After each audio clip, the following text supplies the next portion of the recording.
What's going on, everybody, and welcome to the Other Side of the Firewall podcast, where we talk about the latest and greatest in cybersecurity news, as well as we highlight those movers and shakers and glass ceiling breakers, those people of color who've made it to the other side of the proverbial firewall. My name is Ryan Williams, and as always, I'm joined by Shannon Tynes. What's up? What's up? What's going on? And Daniel Acevedo.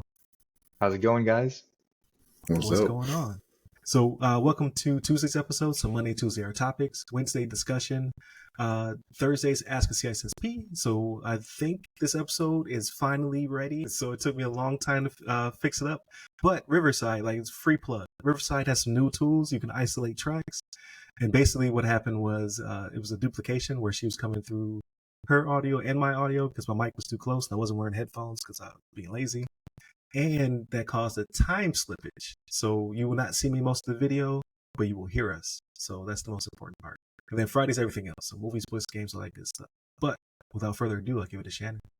So if there was time slippage, is it going to be like Time Cop? Are we going to see Jean-Claude Van Damme doing splits in this? I have not thought of Time Cop in at least a decade.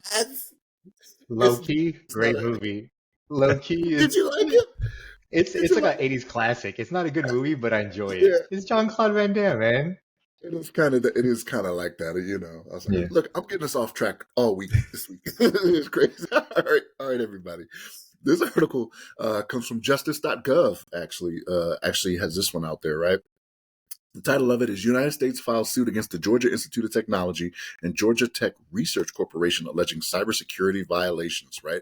So what's interesting about this, we kind of had this discussion before a couple weeks ago. We were talking about this, about self-attestation, because this is where it goes wrong, right? Because what pretty much was happening was they were submitting false results for how they were securing a network that sometimes wasn't even real, right? Is the way that this reads, right? So I think with this one, this is the one that had the whistleblowers, right? Like it had the whistleblowers in it that came forward and was like, hey, y'all need to take a better look at this, I believe is how this all came about. And when they went and they looked a little bit harder, they said from at least May of 2019 to at least February 2020, there was this lab at Georgia Tech. They didn't develop or implement the required system security plan. So any network has to have an SSP, right? System security plan, to say, hey, this is how we're going to manage things. Now, it doesn't have to have all of your steps, your SOPs or anything written down to say this is exactly how we're going to do these things, but it needs to say we are going to do these things. This is how we go about, like more of a process type thing, right? But they didn't even have an SSP for these networks that they were doing. And the reason they're going after them is because they were doing work with the government, right? So you can't submit this report saying, I'm doing these things for a network that, like I said, doesn't even exist. They mentioned in one part here, right? Like it doesn't exist, or it was, I don't want to say theoretical, but it wasn't legit what was being brought up, right? So, and what they also talk about in this article, and you see this sometimes, right? I hate to say it like this, but you have some people that they get to be high enough or they provide enough to where they can make cybersecurity a secondary thought, right? And that's kind of what was happening here was they had kind of like these star researchers, you know, at these labs and at these university to where they were like, hey, we're bringing in money to this university, right? We're going to do this study. We're going to do, we got you this grant that brought money into the university. And they were like, us being, they said they kind of treat them like star quarterbacks, I think is how they reference it in the article, right? So they would be like, hey, this cybersecurity is slowing us down, right? Like all these things that are put in place to keep your information safe, to keep your people safe, not necessarily physical security, but in the cyber realm.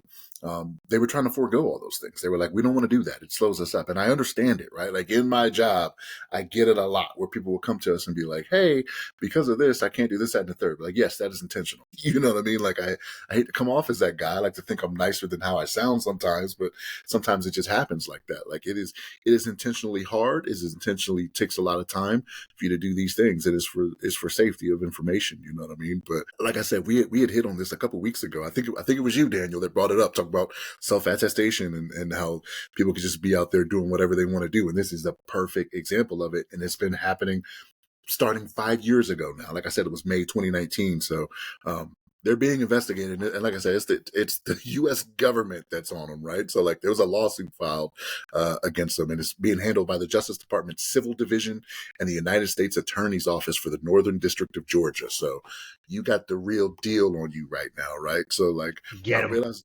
Yeah, I realize the government doesn't have infinite money, but they got enough to go after you and get to the bottom of this. You know what I'm saying? So interesting story here. But like this is just goes along the lines of what has been discussed on this show before when it comes to holding some of these larger organizations accountable for their cybersecurity. But Daniel, what's your thoughts on this, man? Oh man, this is rough. Like, blow it up.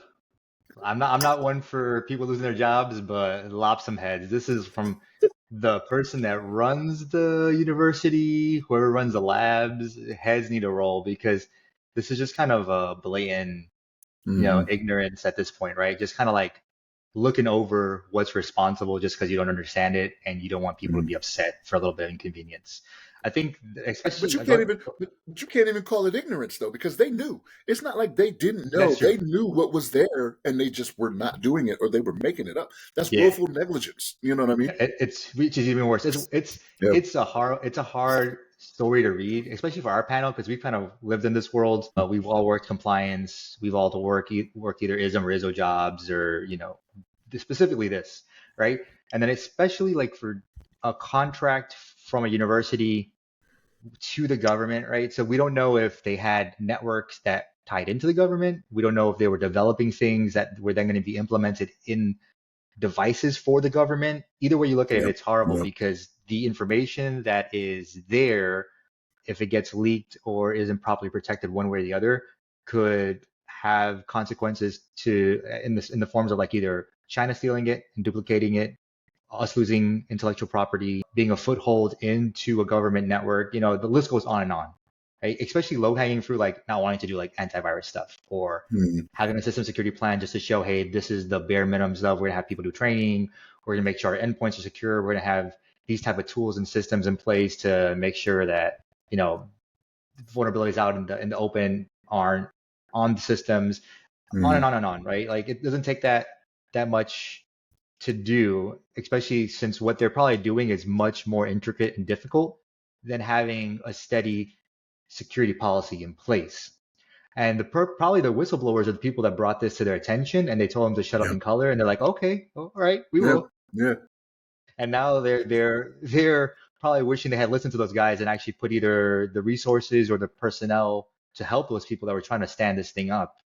So I don't know, it's just kind of things like this that where you have probably toxic leadership or the bad people managing a division like this that don't understand how everything really interworks with each other, which makes me feel blessed to have really good leaders both in the military and outside of the military, the different levels that understood how important my job was previously and is now, that helped me enforce what I was trying to do for our environments to keep it safe.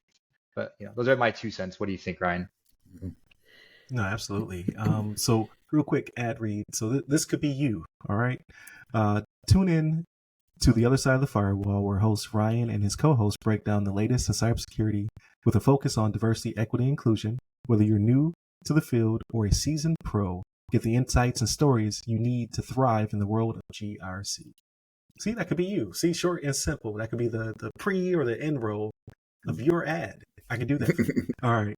So back to the topic at hand. Yeah, universities are messing up. So here's the thing, because it's not the first time we've had this. I think it was either was it Penn State that also had a lawsuit alleged against them for lying, and falsifying government documents. So there's so much scrutiny on universities right now when it comes to just cybersecurity in general, but then also you have like GLBA, right? So GLBA stands for the Graham-Leach-Bailey Act. So it used to not really focus too heavily on universities. It used to just be for financial institutions, things of that nature, but universities taking a lot of financial information. So now they also fall within some of the provisions of the act. They're a little bit stronger. So I did a webinar for Compliance Point last year when the new rules went into effect. So if you are a university, there are a lot of different frameworks that you need to be aware of.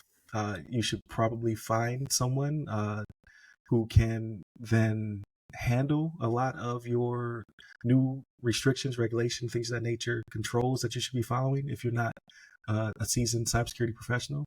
But then you also have to be somewhat aware of what you should also be in charge of and tracking, right? Like, just because you're not a GRC person doesn't mean that you get to be ignorant to the facts. So in this case, I don't believe it was ignorance. I believe it was negligence.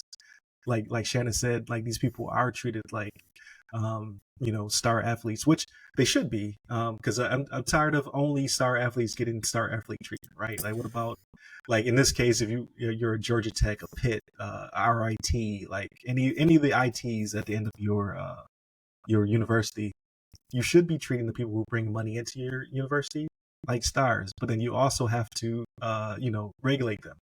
You can't just give them So Ryan, we lost you there for a second, man. Like, your audio is not coming through, but I think the point you were getting at was, yes, you do want these people to come in and do what they want to do, right? So they are bringing money into the university. Yes, we do understand that, but you have to follow the guidelines that are set forth for you, especially when it comes to you dealing with the government, right? Like, it could be way more far-reaching. No, absolutely. Can you hear me wanted to make that. Yeah, we can. I wanted to make that one point, and it was a perfect segue. Thanks for pitching me that easy home run, Shannon. Because the thing is, I don't want the government to overreach in every aspect, but since this is starting to be kind of systematic at this point, at what point does the government, I mean, they're stretched thin too. We don't have bodies to be doing everything everywhere. But at what point do we start, like, assigning somebody to check in or do follow-ups or do maybe even touch assessments for these universities that do R&D or that have these contracts and do these things with the government now at this point? And they're getting a lot of money. That's the thing. They're getting a lot of money from the government. Yeah, it's not like they're just getting, it's a contract. They're getting millions of dollars. It's not like they're doing this for free. Right. But I think that that's what this is for. Like, all these lawsuits and things that are targeting. All right, man, we lost you again, Ryan. So no, you're right. What you were getting to is, like, they're becoming soft targets, right? I think that's what you were trying to get to, was that it's just like, guns in schools, right? Like, you're going to find the easy target. Especially when it comes to ransomware, right? Like, it's the most amount of money you can get for doing the least amount of work, right? So when you make it easy for them and you don't do what you're supposed to do, they know these things, right? Like, they don't have to probe as hard as they used to get in there and make the money doing these types of things. You know what I'm saying? No, I agree. And the thing is, like I alluded to in the beginning of when I was talking, it's just the type of information that's there in these universities and what they're doing. Now it becomes like just low-hanging fruit for these guys to come in and then, obtain, right? And then for whatever reasons they're going to use it for, we need to protect this stuff because we don't know what Georgia Tech is doing, right? We don't know what this lab is developing for the government. We're going to pitch it to Ryan again. There we go. So I'm going to land this plane before I cut out again. So definitely continue to tune in throughout the week. So Monday, Tuesday are topics, Wednesday discussion, Thursdays Ask a CISSP, and then Fridays everything else, movies, books, games, all that good stuff. Hit us up at all the websites that go by our name. You can hit me up personally. I'm at RyRy Security Guy. That's RYRY Security Guy. And where can they find you, Daniel? Under LinkedIn by my name, Daniel Acevedo. There it is. Stay safe. Stay secure.